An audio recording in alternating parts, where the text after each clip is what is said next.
that's the thing I love about history is it's glamorous because you don't get the story for years later, Yeah. right? So I like history in that regard. Because right now, what's going on in the world, we don't get the whole story until years later. Things No, come yeah, out. before, right when it's too late. And right when it Mm-hmm. doesn't matter, and everyone who should have been punished is either dead or it doesn't even matter. I want to find. I want those classified files to be released on JFK before I die. Yeah, we all do. We all do. All right. Yeah. I've been there and I looked at it and I'm like, there's no way that one lone gunman pulled this off. Like, and they had photos with smoke coming out of the bushes and this off to the side there. I believe that this was done. This like he took the fall. Lee Harvey Oswald. He may have even taken a shot, but I think there were other people involved. See, I don't think that's where the conspiracy is. Personally, like they have, we're not gonna get a JFK. We can get into JFK. Fuck, let's do it. JFK. We can go from Mike Trout to JFK. I love it. JFK is interesting because I've seen plenty of things, and like he got those shots off in like what 3 to 6 seconds. The 3 shots. Mm-hmm. Now I have seen it recreated with that rifle. It is possible he got the shots off. Lee Harvey Oswald spent a lot of time in Russia. He was an elite sharpshooter. So it is possible that the lone gunman theory is possible. It's possible. I'm not going to say it's probable, but it is possible. I think the big conspiracy is, did the CIA do it? How much was why was Oswald assassinated right after it? Yeah, and the mob, and Jack Ruby, who had ties to the mob in the nightclub, and yeah, there's a lot of questions that need to be answered with JFK. And like most things, the questions come from how much was the government involved, how much did they know, and what did they let happen? Because the CIA was not happy with JFK. He put the whole kibosh on getting into Vietnam earlier, or Bay of Pigs, and like they wanted to like blow up a ship and blame it on Cuba so they could invade Cuba and get Castro. Like, and JFK was just like, "What are you, nuts?" Like he had a speech warning about secret societies and the CIA and the NSA and the FBI and this, that, and the other. And his brother was going after the mob and the internal, like, so. Right. And he was Catholic. Like the establishment, in quotes, the powers that be did not like JFK. People in government definitely want him dead. So to me, I want to know what the government knew and what they let happen. That's the real conspiracy to me. And did his dad make a deal with the mob that he didn't follow through with? That's because rumored. He died. That's right? rumored. That his dad, also a shady character, was involved with the mob to help him. Oh no, it was like who was the guy in Chicago, the big gangster? They got him on tax evasion. Capone. Like Capone and his crew, and like the unions. Like he made a deal with the devil to help him get elected. Which, if you know anything about JFK's dad, he totally would have done. Because how he got his money was also really shady with the mob. So.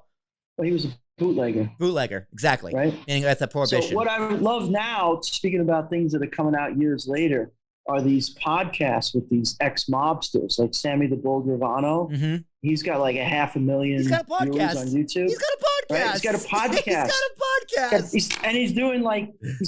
He's got advertisers, for going to therapy. I mean, it's crazy. It's unbelievable. I honestly, dude, I can. But his stories are great. I should reach out to him. I can get his email. I'll find it. See if he wants to come on. Like, what do you know about JFK? Well, one of these guys, there's a guy called Jimmy Calandra who grew up in that Bensonhurst neighborhood. Yeah.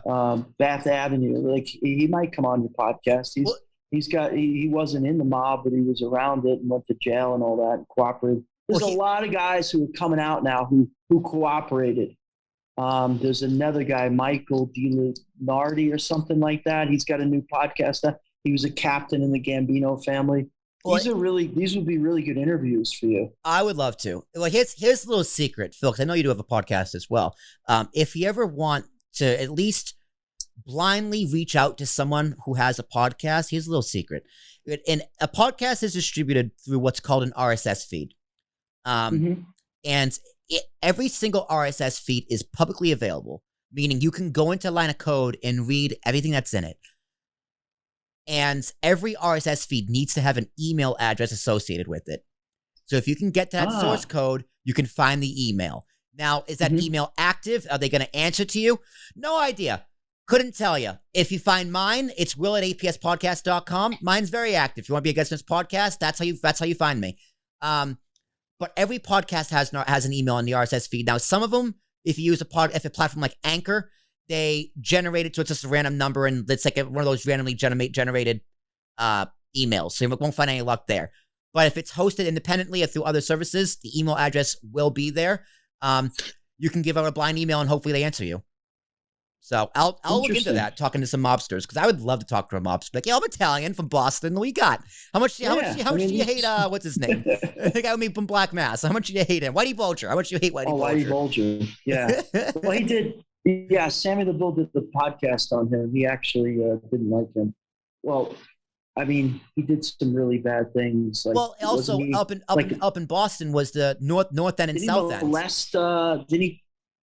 There was some sexual assault or something on him. Something, I don't know if it was with children or women or something, but that was mentioned. Yeah, Whitey Bulger. Whitey Bulger, Irish mob, which is Southie, against the Italian mob up in Boston, which is North End. So yeah, they don't like each other. They never have, never will. They did. I think the Westies worked with when Paul Castellano was the boss of the Gambino family. He actually hired the Westies to do some work. So they did do some work together. Yeah. Well, the whole mob culture, like the 1960s, 1970s New York mob scene and Five Families and all the crime, and it's not what it was. It's finished. No, yeah, they're pretty much non-existent. They still exist, but they're pretty much non-existent. Thanks, Giuliani. Yeah. The one good thing it did in this country. But it's fascinating. It's just a fascinating time in American history and how tied, especially Italian history, Italian American history, in the Omerta, Code of Silence. Well, they built America too. Like they had their hands in construct. Yeah. They built New York City. They built Vegas. The old Vegas. Yeah. Before it became corporate. So they did. A lot of people should give them credit for that, for building this country. Yeah. But yeah, there's also, a lot of people don't. A lot of Italian Americans don't want to be associated with that at all. A lot of them do. And you know what I mean? Like, yeah, I don't. If someone assumes I'm a mobster, I'm like, no, you're an idiot.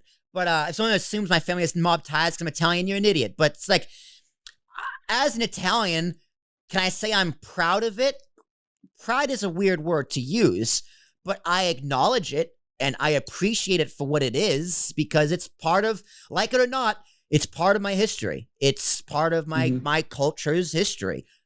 You take the good and you learn from the bad. People, especially when you leave New York, a lot of people think you're a mobster because you're from New York and you're Italian. It's fun, right? So it's a secret society. First off, like not many people are in it. You ever see those, those old FBI or police? They have the photos of the whole thing, right? The whole structure, the whole layout of the family. There weren't that many people in it. Yeah, didn't need to be. Didn't need to be. It's just, loose lips sink ships.